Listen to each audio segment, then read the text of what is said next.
اللہ تعالیٰ قرآن پاک میں فرماتے ہیں کہ مرنے کے بعد انسان 9 خواہشات کا اظہار کرتا ہے۔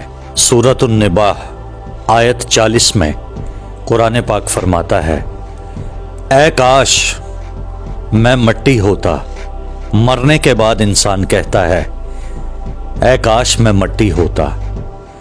سورۃ الفجر آیت نمبر 24 میں قرآن پاک میں اللہ تعالیٰ فرماتا ہے کہ مرنے کے بعد انسان کہتا ہے، اے کاش میں نے اپنی آخری زندگی کے لیے کچھ کیا ہوتا۔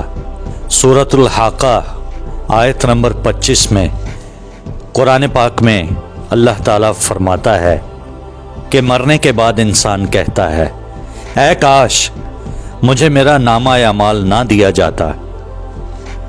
سورۃ الفرقان آیت نمبر 28 میں اللہ تعالیٰ قرآن حکیم میں فرماتا ہے کہ مرنے کے بعد انسان کہتا ہے، اے کاش میں فلاں کو دوست نہ بناتا۔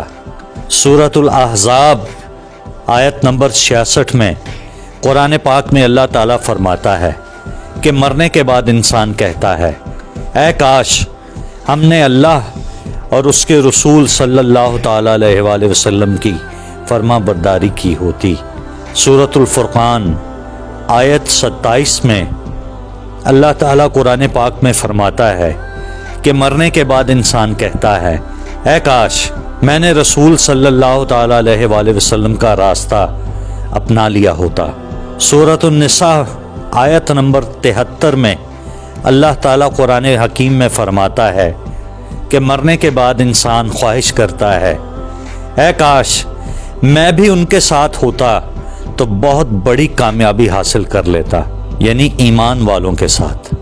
سورۃ القحف آیت 42 میں اللہ تعالیٰ قرآن حکیم میں فرماتا ہے کہ مرنے کے بعد انسان کہتا ہے، اے کاش میں نے اپنے رب کے ساتھ کسی کو شریک نہ ٹھہرایا ہوتا۔ سورۃ الانعام آیت نمبر 27 میں اللہ تعالیٰ قرآن حکیم میں فرماتا ہے کہ مرنے کے بعد انسان خواہش کرتا ہے، اے کاش کوئی صورت ایسی ہو کہ ہم دنیا میں پھر واپس بھیجے جائیں اور اپنے رب کی نشانیوں کو نہ جھٹلائیں اور ایمان لانے والوں میں شامل ہو جائیں۔ دوستو، کہیں آپ کی بھی کوئی خواہش ادھوری تو نہیں رہ گئی؟